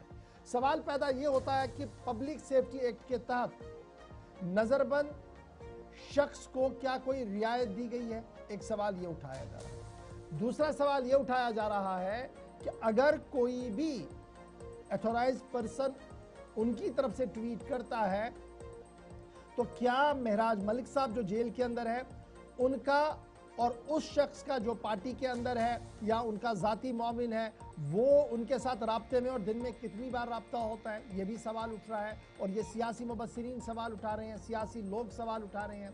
कानूनी माहिरीन का मानना है कि अगर पब्लिक सेफ्टी एक्ट के तहत कोई आदमी जेल जाता है, अंडर ट्रायल रहता है, तो वाजिया जेल मैनुअल है कि वो कब बात कर सकता है, किसके साथ बात कर सकता है और social media networking, digital media networking के साथ उसे किसी भी कीमत पर एक्सेस नहीं होता है। फिर अरविंद केजरीवाल की आप बात करें या दीगर आम आदमी पार्टी के लीडर्स की बात करें, मिनिस्टर्स की बात करें जो जेल में थे, उन्होंने किस तरीके से एक्सेस किया, उसका भी एक हवाला जो है वो सामने आ रहा है। अब यह मामला कब सामने आया? जब उन्होंने अपनी बात सामने रखी, कहा कि उन्होंने जी वोट नेशनल कॉन्फ्रेंस को किया ये जानते हुए कि बीजेपी दूर रहेगी, लेकिन जब पासा पलट गया तो सूरत हाल सामने आई। उस पर पलटवार नेशनल कॉन्फ्रेंस की खातून तर्जुमान की तरफ से किया गया कि शायद अब बेल मिलेगी।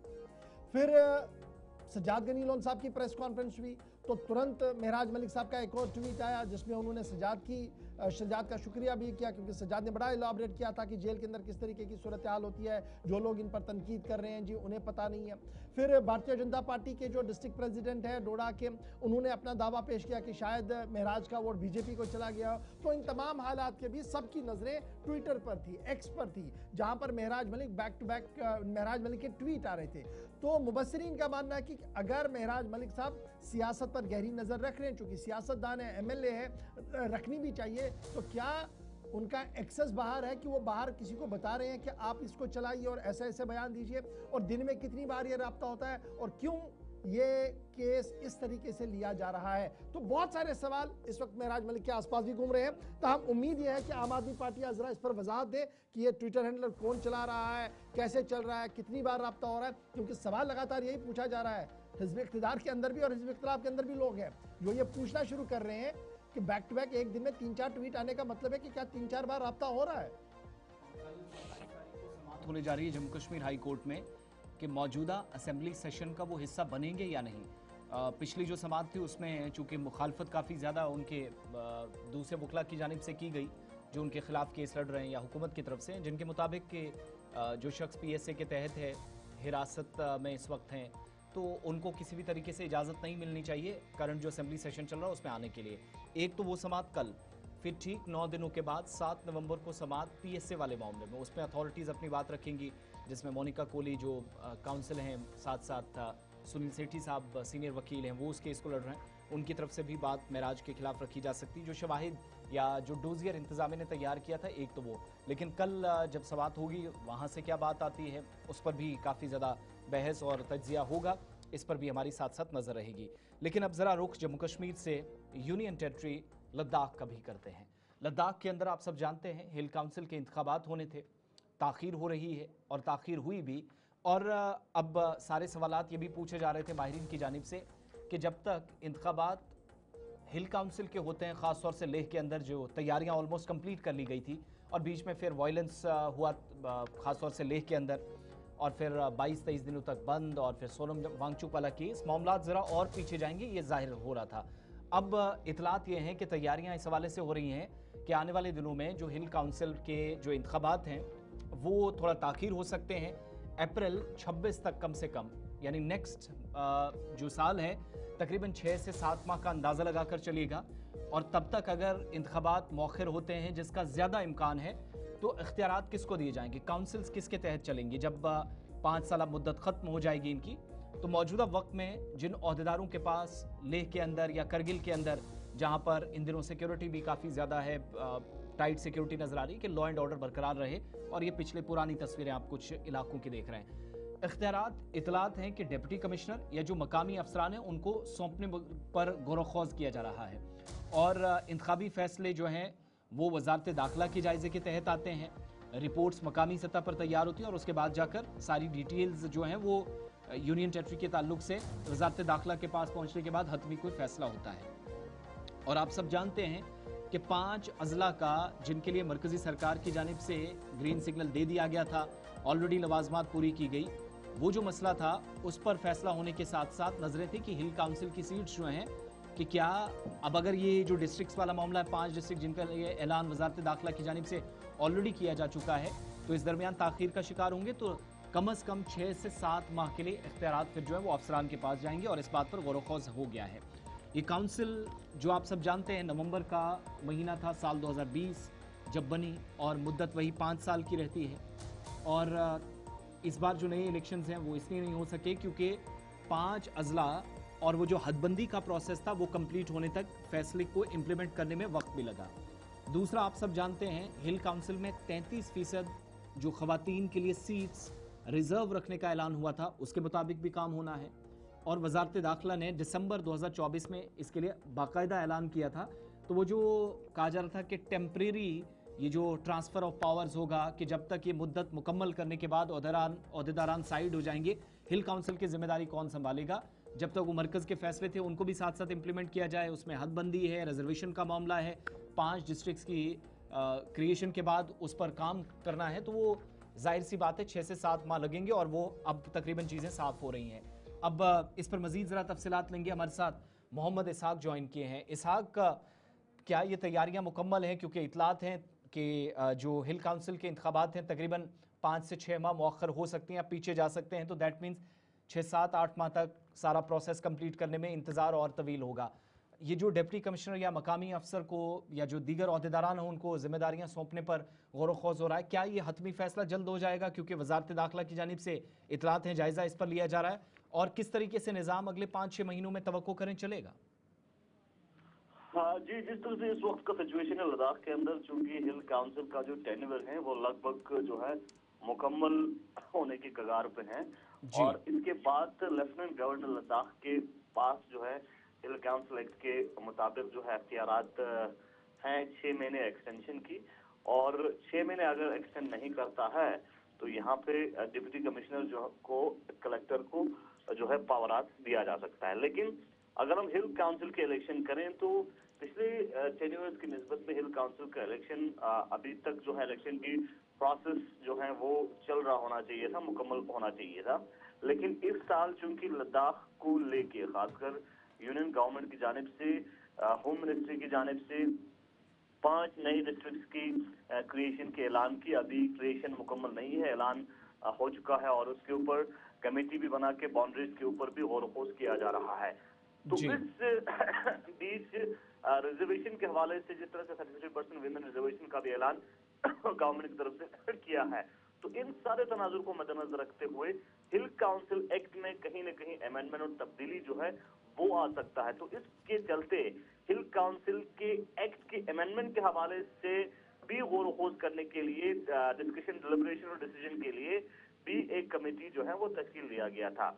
और अब क्योंकि काउंसिल का एक्ट जो इससे पहले स्पेसिफिकली वो डिस्ट्रिक्ट्स के लिए है, तो क्योंकि लद्दाख में 2 डिस्ट्रिक्ट्स हैं, लेह और करगिल, तो लेह ऑटोनॉमस और करगिल ऑटोनॉमस जो है डिस्ट्रिक्ट्स हैं, लद्दाख ऑटोनॉमस बॉडीज हैं, तो वो स्पेसिफिक डिस्ट्रिक्ट्स के लिए। और अब जब नए 5 डिस्ट्रिक्ट्स का ऐलान किया तो इस बीच जो है जब तक काउंसिल के एक्ट के अमेंडमेंट के अलावा, अमेंडमेंट के बाद ही जो है काउंसिल का इलेक्शन देखा जो है जा सकता है। तो फिलहाल गवर्नमेंट के ऊपर है कि गवर्नमेंट किस तरह के डिसीजंस लेता है।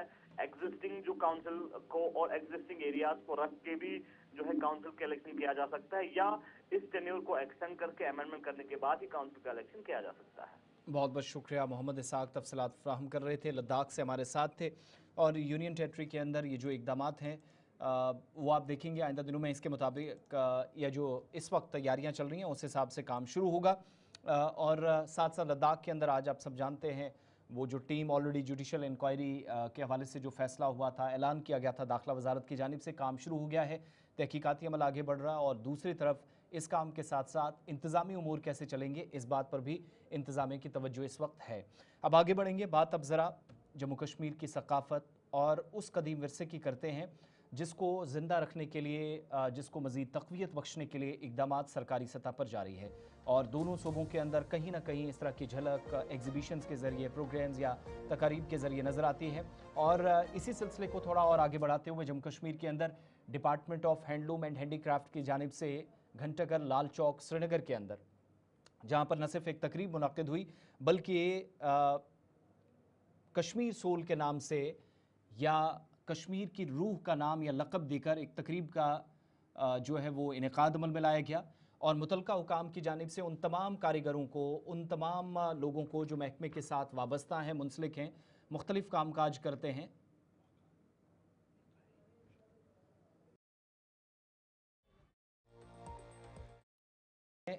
लोकल जो आर्टिस्ट हैं उनको भी यहाँ नुमाइश का एक मौका फराहम किया गया। और मुतलका हुकाम के मुताबिक जो मौक़े अभी तक इंतज़ामिया की जानिब से, मुतलका महकमे की जानिब से मुख्तलिफ़ स्कीमों के ज़रिए या फाइनेंशली जिन लोगों को मजबूत किया गया, वो तमाम लोग डिपार्टमेंट ऑफ हैंडीक्राफ्ट्स और हैंडलूम के कामकाज को और ऊपर ले जाने के लिए और तक़वियत बख्शने का जो बुनियादी तौर पर काम करते मकामी कारीगर हैं उनको इस तरह का मौका देना। और इसमें 2 चीज़ें जिसमें वजाहत करने की कोशिश हुई कि जो हमारी सकाफ़त है, ट्रेडिशंस हैं, उनको ज़िंदा रखा जा सके और नौजवान नस्ल को एक वाज़ेह पैगाम देने की भी कोशिश इस तरह की तकरीबात से रहती है। दूसरा, वादी कश्मीर के अंदर जम्मू के मुकाबले ज़्यादा ये काम जो हाथ से बुनी चीज़ें जिसमें कालीनें हैं, बाकी सारी चीज़ें जो आपको नज़र आ रही, पेपर मैशी का काम, यहाँ तक कि जिसकी एक नुमाइश यहाँ पर रात देर गए देखने को मिली।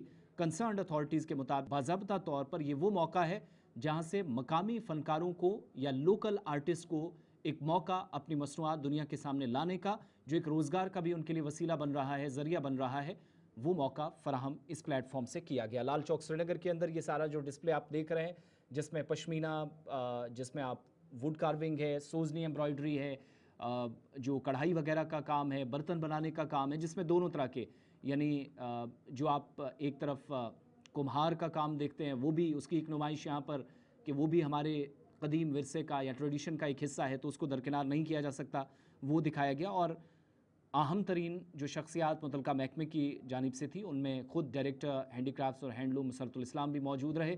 चंद कारीगरों ने गुलिस्तान न्यूज़ से भी बात की और मुतलका हुकाम ने भी इस ये जो प्रोग्राम हो रहा था इस हवाले से ब्रीफिंग दी। इसकी कुछ आवाज़। जी, आप इस काम के साथ कब से जुड़े हैं? 2019 से मैं इस काम से जुड़ा हूं। इस एग्जीबिशन में कैसा मौका मिला और ख़ास तौर पे क्या कहना चाहिए, रिस्पॉन्स कैसा है? हमने लोगों को दिखाया इधर कैसे बनता है और उसके बाद फिनिश करके कैसा होता है, बेचने के लिए रखा है, बनाते हैं क्या क्या बनाते हैं और क्या क्या लोगों को दिखाया। अभी तक हमने वो उसमें दही जमाते हैं, गिलास, ऐसे छोटे छोटे बच्चे, स्कूल बच्चे, वो इसके साथ ज़्यादा ज़्यादा देखते हैं, मैंने बहुत सारे स्कूल बच्चे ने ट्राई किया। हाँ, इसमें तो बहुत फ़ायदा आता है कारीगरों के लिए, कारीगर के लिए। ये कश्मीर का कल्चर है, ये ज़रूरत है, ये हर एक के लिए 6 महीने के लिए जो बंदा विंटर आता है उसमें लगता है कांगड़ी की बहुत ज़रूरत है। बात अगर करें जी हाँ हैंडलूम एंड हैंडीक्राफ्ट्स को लेकर तो आए रोज़ जो है कई सारे इनिशिएटिव्स ग्राउंड पर लिए जाते हैं, जबकि आज भी हम देख रहे हैं कि शहरी श्रीनगर की तारीखी जगह घंटाघर के पास एक ज़बरदस्त एग्जीबिशन है। हमारे साथ डायरेक्टर हैंडीक्राफ्ट्स है। सर, आपका वेलकम। इस इनिशिएटिव के बारे में बताएं। ये हमारा ब्रांड JNK का एक हिस्सा है जिसका हमने नाम दिया है सोलफुल कश्मीर। उसमें एक बहुत ही इम्पोर्टेंट फ्लैगशिप हमारा सीरीज़ है by the name of know your artisan. इसका सेकंड एडिशन यहाँ चल रहा है। पहला एडिशन हमने झेलम रिवर फ्रंट के पास किया था नियर प्रेजेंटेशन कॉन्वेंट। हमारा ये एक अटेम्प्ट है कि हमारा हैंडीक्राफ्ट्स हैंडलूम तो सारी दुनिया में मशहूर है, लेकिन इसको जो बनाने वाले हमारे गोल्डन हैंड्स हैं कहीं ना कहीं वो ओब्लिवियन में रहे हैं।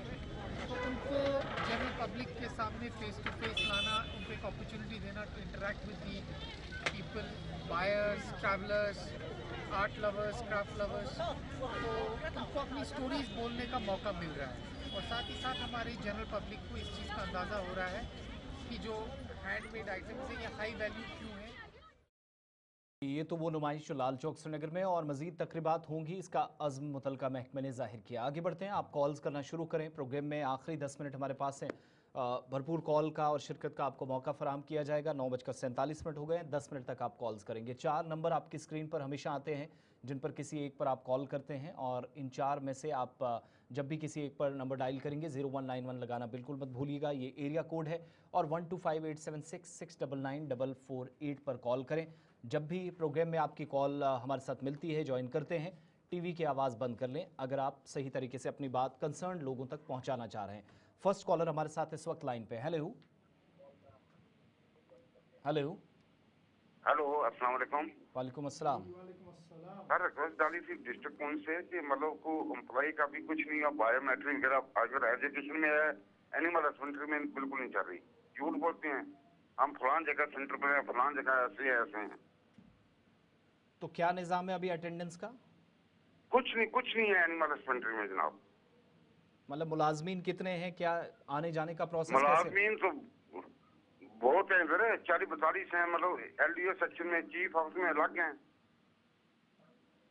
ये बड़ा सवाल है कि मुलाजमीन टाइम पर दफ्तर पहुंचे और फिर अवाम की बात हो और इस ज़िम्मन में स्ट्रीमलाइन किया गया था और ये कहा गया था कि जनाब अगर आप ऑनलाइन अटेंडेंस नहीं करते हैं तो DDOs को कहा गया था कि वो सैलरियाँ ना दें। यहाँ पर तो मुसलसल ये शिकायतें आ रही है कि बॉर्डर बेल्ट के अंदर बहुत सारे लोग पंच तो करना दूर, वो ऑनलाइन ये भी नहीं करें, अटेंडेंस भी नहीं करें और फिर तनख्वाहें भी दी जा रही हैं।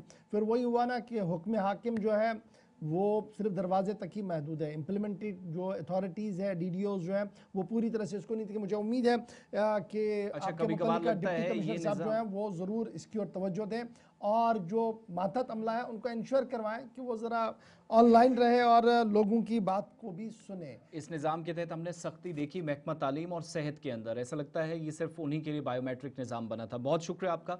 Next collar. Hello hello hello, अस्सलाम वालेकुम। वालेकुम अस्सलाम। नाम बताएं, कहाँ से? मैं बागत कनीपोरा से मोहम्मद अकबर। जी अकबर साहब बताएं। जी सर बताएं अकबर साहब वनियो। अकबर साहब वनियो तू आवाज से ईमान। हेलो हेलो अस्सलाम वालेकुम। वनिवज अकबर साहब तू आवाज से ईमान वनिवज। अस्सलाम वालेकुम। वालेकुम अस्सलाम व रहमतुल्लाह। असल पर अल्हम्दुलिल्लाह स्मार्ट मीटर अहन हज त्रेवरी गई लागन अकवरी लगिस मीटर बैकवरी लगिस केबल बैकवरी थस तम डबल लगित मगर ऑलरेडी केबल से तार करान कि हुकिंग चलान अहन हज अत करान कम मे बसा अत तार त्री हो तार से जोड़ान कि अत और तो फीस गसान योर तो फीस गसान बुझ गवर्नमेंटस को अड़ाना और कुन हस कुन दीजिए दान हस कतो ये केबल चलो मे उम्मीद कि कश्मीर पावर डेवलपमेंट कॉर्पोरेशन के जिम्मेदार तम आसान यह कत बोजान या तिहंद यम मुतल्लिक अफसरान यमन यह कत वातनावन तिम वातनावन तिमन ताम कि मुख्तलिफ इलाकन अंदर ये शिकायत कि तुहद स्मार्ट मीटर लगिक लेकिन पूर पे फंक्शनल कहें या कैंसन गरन वन प्रान तार पे चलान तो कैंसन नव तार पे दिखुत यह अक्सर शिकायत और यपर यपर मीटरिंग मुकम्मल गया तूता गो बेहतर लुक तसा मीटरिंग करिव मुकम्मल करिव और राहत मिले तिमन लेकिन निज़ाम दरहम बरहम यह बोड़ सवाल पैदा करान मे उम्मीद कि KPDCL जिम्मेदार आसन तुहज कत जरूर बोजान। एक और कॉलर है जी। हेलो नाम बताइएगा कहाँ से? हेलो हेलो सर हेलो जी मैं सर किश्तवाड़ से बोल रहा हूँ, डिस्ट्रिक्ट किश्तवाड़ से विद्यालाल आपका सरपंच। जी नाम बताइए सरपंच साहब। विद्यालाल शर्मा। शर्मा साहब बताएं जी क्या हुक्म है? सर हमारी रिक्वेस्ट जनाब से आसिफ साहब से भी आपसे गौर साहब से भी हमारी रिक्वेस्ट है कि 4 साल से हमारा मटेरियल जो है डिस्ट्रिक्ट किश्तवाड़ का बंद है, आज तक वो रिलीज नहीं हुआ, ठेकेदारों की पेमेंट नहीं है, लोगों की पेमेंट भी अभी बकाया है 50%। जी मैं जनाब से गुजारिश करना चाहता हूँ कि ये हमारी बात जो है आला हुकाम तक पहुँचाई जाए। चलिए बहुत शुक्रिया जी। पेमेंट का मामला है आपका और मुझे उम्मीद है कि वज़ीर आला साहब खुद ख़जाने के वज़ीर भी हैं और मुतल्लिका महकमे के ज़िम्मेदारान तक ज़रूर इस आवाज़ को पहुँचाया जाएगा, पहुँची भी होगी क्योंकि बहुत सारे लोगों की ड्यूटी सरकार की तरफ से भी लगाई गई है कि इन आवाज़ों को ज़रा सुने और देखें कि मसले का हल कैसे किया जाए। एक और कॉलर हमारे साथ। हेलो गौर साहब, श्रीनगर म्यूनिसिपल कॉरपोरेशन के वार्ड 3 के जो ऑफिसर हैं उन्होंने चीफ एनफोर्समेंट ऑफिसर को लिखा कि गोगजीबाग में ओएसिस स्कूल है, ओएसिस एजुकेशनल स्कूल 26/9/2025 को रिपोर्ट दी, ये अनऑथराइज्डली चल रहा है। हमारी गुजारिश है कि डायरेक्टर स्कूल एजुकेशन और कंसर्न्ड एसएमसी कमिश्नर वो देखें, अगर बिल्डिंग 5 मरले की बिल्डिंग अनऑथराइज्ड बनी चल रही है, बच्चे 2-3 हजार की तादाद में वहां पढ़ रहे हैं, स्कूल को 2014 में एक बारी आग लग चुकी है, असेंबली में भी उस टाइम मुद्दा उठा था, क्या हम वेट कर रहे हैं कि वैसा खुदा न खास्ता कोई वाक़ा फिर से हो? चलिए बहुत शुक्रिया सोहेल साहब कॉल करने के लिए। एक और कॉलर हमारे साथ है जी। हेलो हेलो वालेकुम सलाम। सर मैं आशिक हुसैन कुपवारा से। जी आशिक साहब बताएं। सर मेरी अर्ज ये है कि जो डिपार्टमेंट ऑफ हेल्थ है बहुत ही अहम शोबा है और इसमें जो लोग हैं रिटायर हो रहे हैं लेकिन नई रिक्रूटमेंट हो नहीं रही है जी। तो बॉर्डर एरियाज में बिल्कुल स्टाफ जो है डेफिशिएंट है, तो इसके लिए गवर्नमेंट ने क्या स्टेप उठाया है? क्या अस्पतालों को ऐसे ही रहने दिया जाए? और दूसरा ये कि इसमें NHM में कुछ लोग कुपवारा डिस्ट्रिक्ट में लगे थे, उनको हम नाम देते हैं MLHP और वो श्रीनगर से भी कुछ लगे थे, बडगाम से भी कुछ लगे थे, कुपवारा में लगे थे जी। लेकिन कुछ टाइम के बाद इस साल उनको वापस लिया गया, उनकी ट्रांसफर हालांकि नॉन ट्रांसफरेबल पोस्ट है, उनको श्रीनगर बडगाम वापस लिया और कुपवारा जो ऑलरेडी जिसमें शॉर्टेज था स्टाफ का, वहाँ फिर से फर्दर शॉर्टेज हो गया, तो अब कुपवारा का निज़ाम कैसे चलेगा? बहुत शुक्रिया भाई सरहदी इलाका कुपवारा की नुमाइंदगी करने के लिए और जेन्युइन इशू आपने उठाया और मुझे उम्मीद है कि सकीना यतू साहिबा और सेक्रेटरी सेहत जो है वो ज़रूर इस मामले को देखेंगे और जो नॉन ट्रांसफरेबल पोस्ट हैं उन्हें किस तरीके से पोस्ट ट्रांसफ़र किया जाता है, ये भी एक बड़ा सवाल है जो आपने उठाया। मुझे उम्मीद है कि ज़रूर इसका हल ढूंढा जाएगा और स्पेशली विंटर्स के दौरान इन बॉर्डर बेल्ट्स के अंदर डॉक्टरों का होना बहुत ज़्यादा ज़रूरी है। करना, केरन, गुरेज, टंगडार और कुपवारा के बालाई इलाकों के अंदर, ताकि लोगों को बुनियादी सहूलियात वहाँ पर मिल सके। एक और कॉलर हमारे साथ है जी। हेलो, नाम बताइएगा, कहाँ से? हेलो हेलो, चलें ड्रॉप करें जी, एक और कॉलर दे दीजिएगा।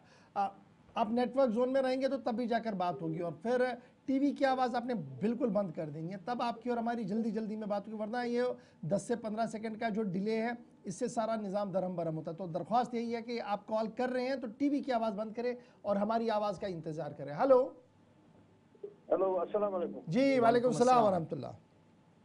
जनाब अर्ज बिजली फीस खोल कि बकाया, अगर बिजली फीस बे टाइम दिहन बिचारन पोसे गरीब वो नंबर 1981 पे दिमो पटरी वालन दुकान रेड वो तथी बोल नीव दुकान ये नीव दुकान सारे तम कनान रेड तथी अत कर तहकीकत। यह बिल्कुल तुज कत सही 1981 पे बल्कि तम ब्रो यह 100% सही कि यमन दित मुख्तलिफ जायन जाय, मुख्तलिफ जायन दुकान, और वापस वो तम वापस तोत यन तम यह नेक्सस बड़िस पैमानस पे गोस तहकीकात गसन कि आज तम कमन तर दुकान, तम कत तिहज आइडेंटिफिकेशन क्या यम आज नबर सड़कन पे यम कम, और फिर तुज कत यह पोज कि वेंडर आसान लकुट मकुट रेडस पे बिचोर पन दोह दिन करान रिजिक कमावन कोशिश करान, यह आज तिमन मुश्किलातन अंदर हेन आमुत यमन अंदर सो आज ब्रो तस, लेकिन वारिया नफर कर यमन पे सियासत, लेकिन रियासत हालात क्या तम सारे में उम्मीद कि ज़रूर गोस तहकीकात गसन जो तम बिजली फीसुक ताल्लुक बिजली पे सियासत चलनी रियासत अंदर वो क्या ग। कॉलर दे दीजिएगा जी। हेलो हेलो जी। वालेकुम सलाम। मुश्ताक एडवोकेट बोल रहा हूँ जम्मू से। जी मुश्ताक साहब। जनाब बात बेरोजगारी की है, बेरोजगारी हद से ज्यादा है, गवर्नमेंट इस बारे में कुछ सोच नहीं रही है। और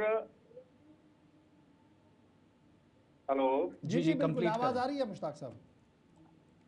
बात जनाब बेरोजगारी की है, गवर्नमेंट इस बारे में कुछ सोच नहीं रही है और गवर्नमेंट आपसी लड़ाई में लगी हुई है। बिल्कुल।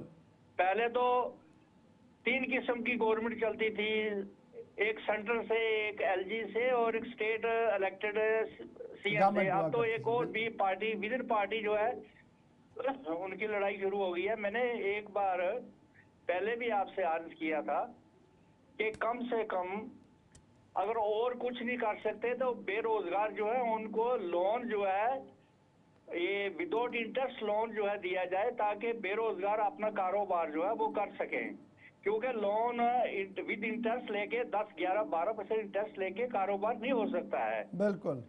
और दूसरा मैंने एक और अर्ज की थी कि फॉरेन कंट्री में ओवरसीज डिपार्टमेंट कुछ देर पहले, बहुत पहले जो चलता था, उसको रिवाइव किया जाए।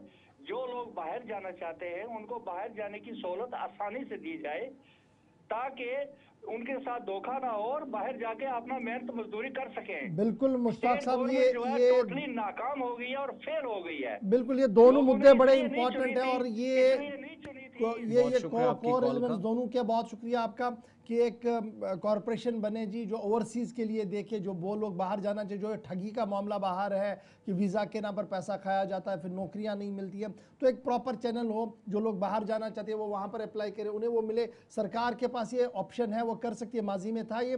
और फिर आसान लोन का देना ही एक बड़ा सवाल है, अगर वो पैदा होता है तो बहुत सारी चीज़ें जो है वो दिक्कतें जो है वो ख़त्म भी। उसके लास्ट कॉल लेते हैं जी आज के प्रोग्राम के। हेलो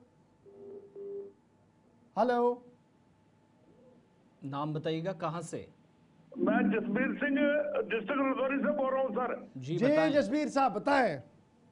सर हमारा एक पुल का काम था, उसका एक पाया बना हुआ है।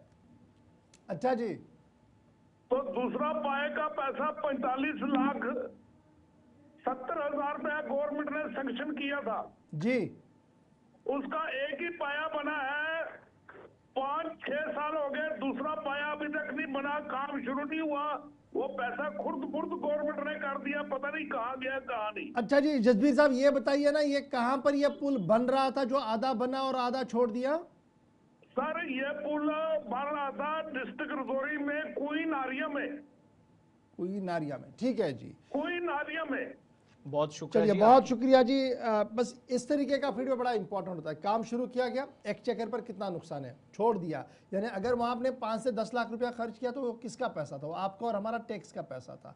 और अगर आप अकाउंटेबिलिटी फिक्स नहीं कर पा रहे हैं तो ये एक बड़ा सवाल है आज के दिनों, जो हम पहले दिन से पूछ रहे थे कि सरकारें तो आई अकाउंटेबिलिटी के नाम पर, लेकिन अकाउंटेबिलिटी अभी तक भी किसी की फिक्स नहीं हो पाई है। फिलहाल आसिफ रशीद और मुझे आप देंगे इजाज़त, इफ्तार का दिन है, आप एंजॉय कीजिए, लेकिन छोटा सा वक्फा होगा, वक्फे के उस पार खबरों का सिलसिला जारी रहेगा। हमें देंगे इजाज़त, अल्लाह नासिर।